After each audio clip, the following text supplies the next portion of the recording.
Saint Luke, also known as Luke the Evangelist, is one of the four authors of the New Testament Gospels. He is traditionally believed to be a physician and a companion of Saint Paul. Saint Luke is credited with writing the Gospel of Luke and the Acts of the Apostles, which provides a two-part account of the life of Jesus and the early Christian church. The Gospel of Luke emphasizes compassion, forgiveness, and the inclusion of marginalized groups. In this series, Father Benoit Standaert unpacks the writings of Saint Luke, bringing to us a greater understanding of this evangelist and his writings. As we approach Advent, this series would be instrumental in our preparation for the Gospel according to Saint Luke. Our help is in the name of the Lord, who made heaven and earth.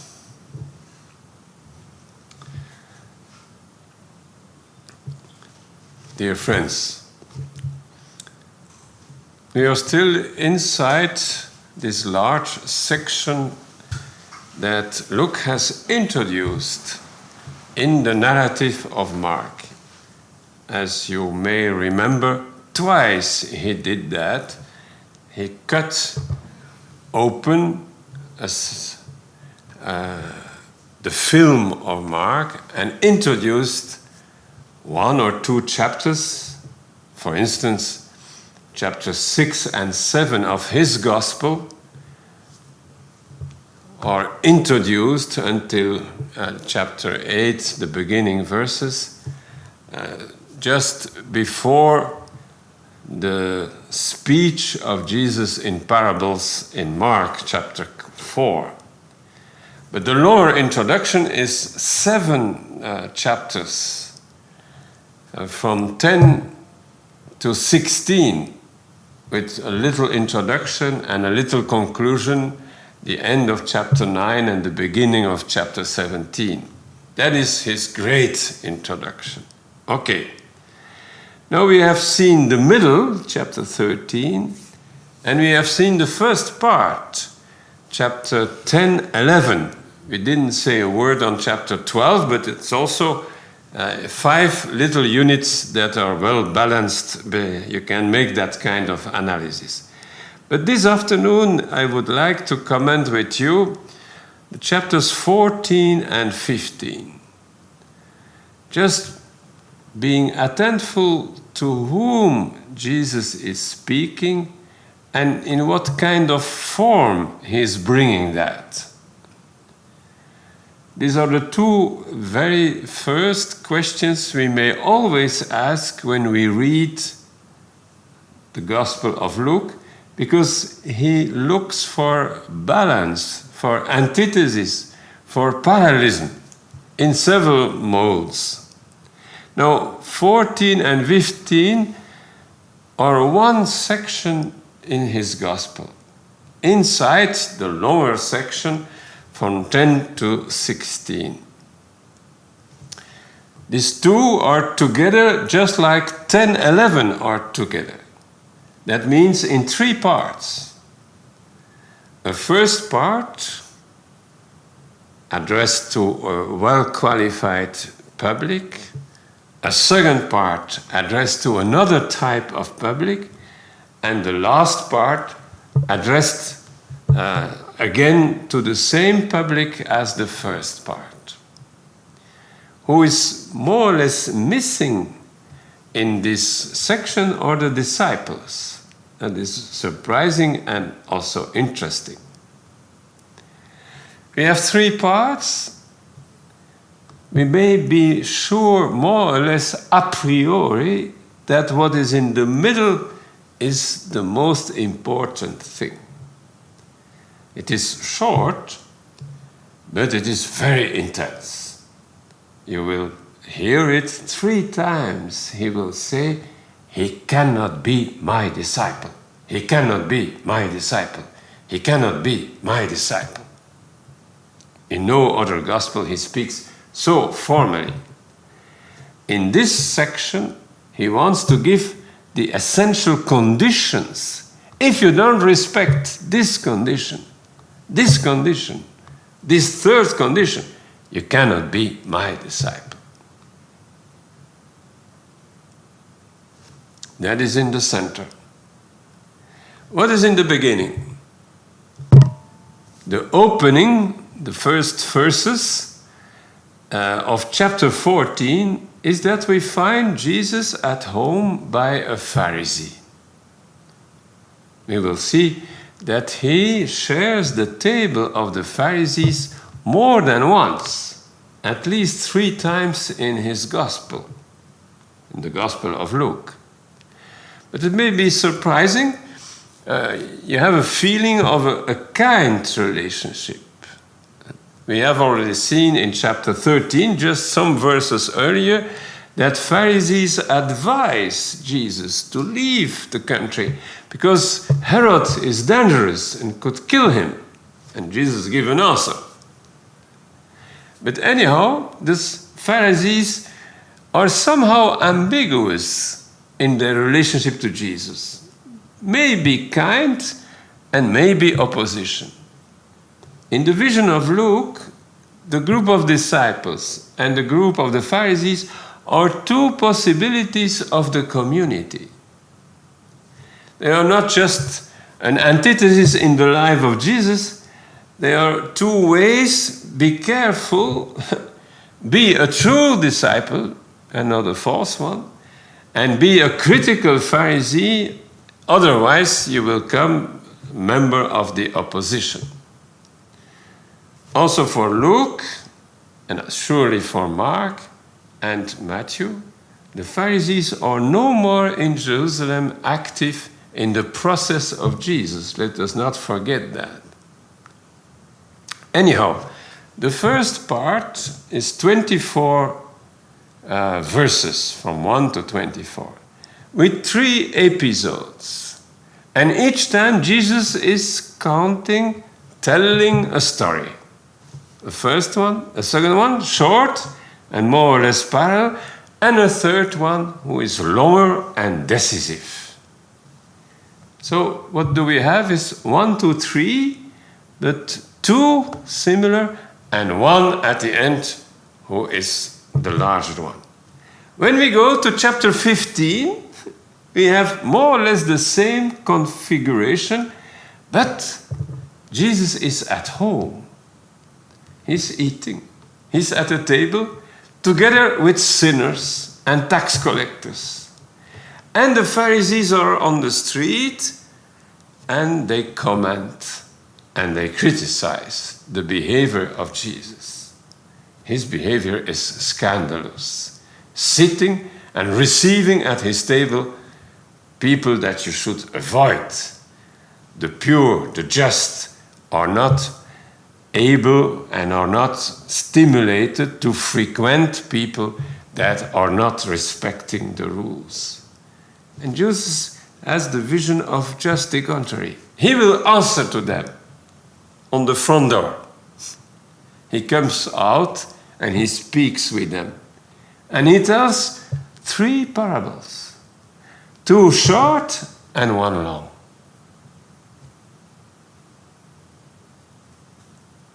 The 2 short, we know, is the good shepherd and the woman who has lost her money in her house and cleans the whole house and makes feast after that. Just like the shepherd, he has found his 100 sheep and he makes a feast for it.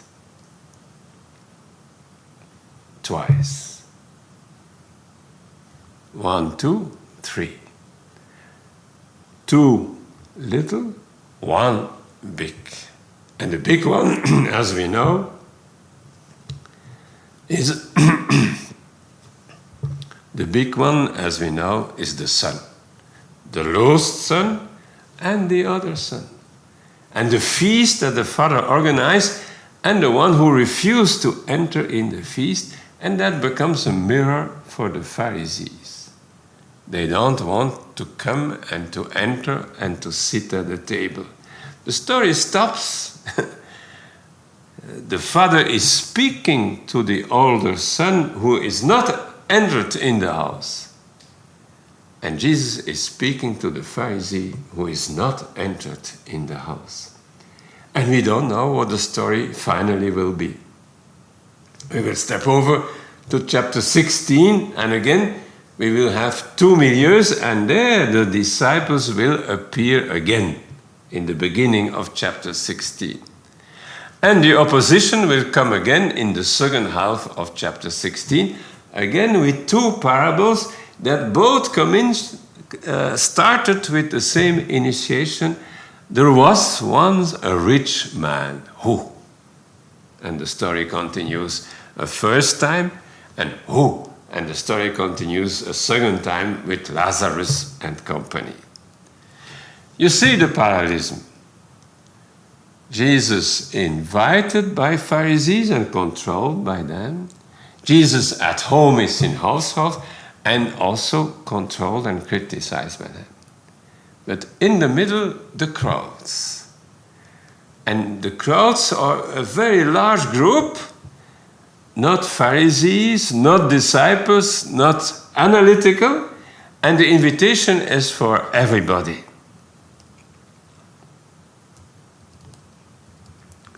Let me read a little bit that you see. We have 3 parables in the first, 3 parables in the last story, and we will find 3 stories, 2 long and 1 short, just the opposite. But interwoven in the exhortation, if someone wants to come and follow me, and he does not respect the conditions, he cannot be my disciple. He cannot be my disciple. 3 times. Let us read. Now large crowds. And that means we don't know. Huh? Large crowds, good, bad, it's all mixed. We had to say, the people, Laos is there. We know this is qualified. This is the elected people. Now, large crowds were going along with him. And he turned and said to them, so he's walking before, they are behind. And now the conditions to follow him. If anyone comes to me, that is the opening of the whole central paragraph. It is the opening of the most central paragraph in the Gospel of Mark. 8:34. He invokes the whole crowd and the disciples and say to them, 8:34, if someone wants to follow me and to walk behind me, he must renounce, he must, and so on. Because Luke knows that, and he put that here in the middle of the 2 other stories with the opposition that we have recognized. If anyone comes to me and does not hate his own father and mother and wife and children and brothers and sisters, yes, and even his own life, he cannot be my disciple. A very terrible story. Something that we hear in Mark in chapter 10 is picked over and retranslated in a very harsh way. And the conclusion. Second, whoever does not carry his own cross and come after me cannot be my disciple. Also in Mark, the image of the cross is there in the way you walk behind Jesus. Take up your cross, your condemnation, your social pushed away in the margin by the cross. You do not carry your own cross and come after me, you cannot be my disciple. This is the central. And the symbol of the cross is a kind of way of reassuming the whole gospel. And now he interrupts his list. He could have said immediately the 3rd condition and then put the images at the end. No, he puts the images twice in the middle.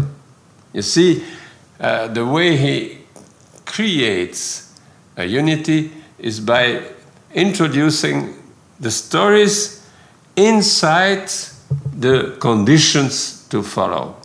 For which one of you, when he wants to build a tower, does not first sit down and calculate the cost to see if he has enough to complete it? Otherwise, when he has laid a foundation and is not able to finish, all who observe it begin to ridicule him, saying, "This man began to build and was not able to finish." So the two conditions we have heard is like someone who starts a tower and has not the capacities. You must have the capacities, otherwise you don't start. You must follow my conditions, otherwise you must not follow me. Second story. Or what king, when he sets out to meet another king in battle, will not first sit down and consider whether he is strong enough with 10,000 men to encounter the one coming after him with 20,000? Or else, while the other is still far away, he sends a delegation and asks for terms of peace. What we hear in these two examples is the wisdom of everybody, the wisdom of every king, the wisdom of you. For which one of you would do that? He will say the same about the good pastor. Which one of you, he have 100 sheep and loses one, what will he do? Well, be logic, please, and respect the conditions if you want to achieve fellowship. So then, none of you can be my disciple who does not give up all his own possessions. And that is the third condition. The middle is the cross. The first condition was the family and all the other links with good friends and families. But arrives a third image that in the liturgy is escamotated, is eliminated, is forgotten. Therefore, salt is good, but if even salt has become tasteless, with what will it be seasoned? It is useless, either for the soul or for the manure pile. It is thrown out.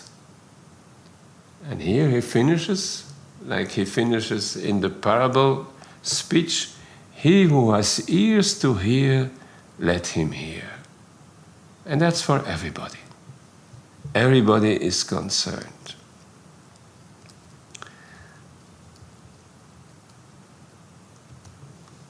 We discover how carefully all this is put together in these three chapters, or in these two great chapters, 14 and 15, with elements that he found in the Gospel of Mark, in Matthew, or even in Q, but rearranged in a way that gives strength to the central idea. To follow me as disciple is a severe enterprise, but also the most logical step, as does someone building a tower, or going to fight against an enemy, or using salt. Except if it has become completely tasteless. We hear here a kind of paradox that Paul will analyze in 1 Corinthians, the two first chapters. Wisdom and folly are put together. Be wise when you build a tower. Be wise when you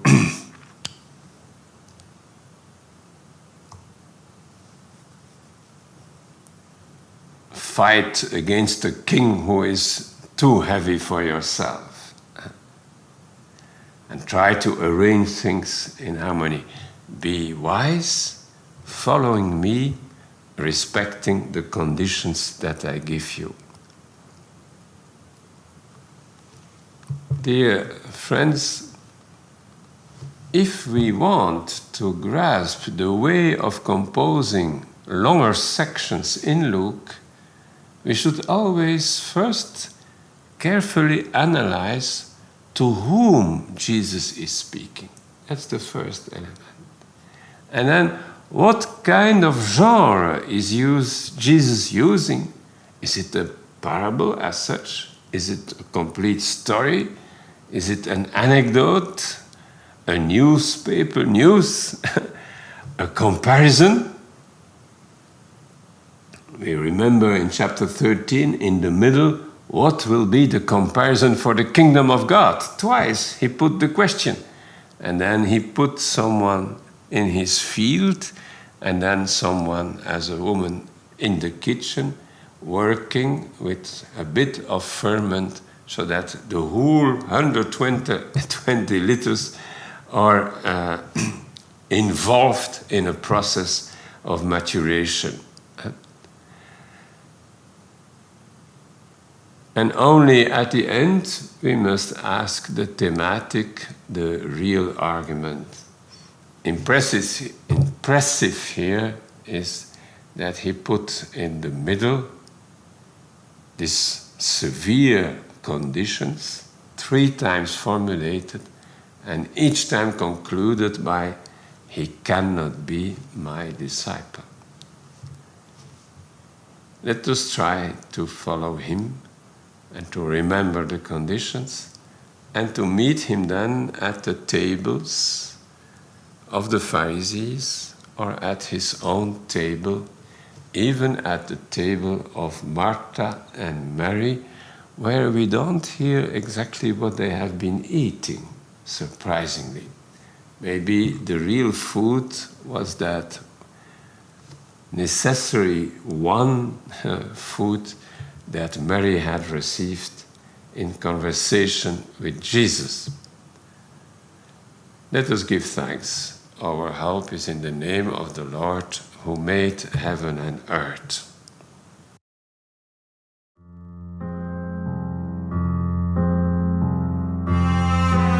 Saint Luke, also known as Luke the Evangelist, is one of the 4 authors of the New Testament Gospels. He is traditionally believed to be a physician and a companion of Saint Paul. Saint Luke is credited with writing the Gospel of Luke and the Acts of the Apostles, which provides a 2-part account of the life of Jesus and the early Christian church. The Gospel of Luke emphasizes compassion, forgiveness, and the inclusion of marginalized groups. In this series, Father Benoit Standaert unpacks the writings of Saint Luke, bringing to us a greater understanding of this evangelist and his writings. As we approach Advent, this series would be instrumental in our preparation for the Gospel according to Saint Luke.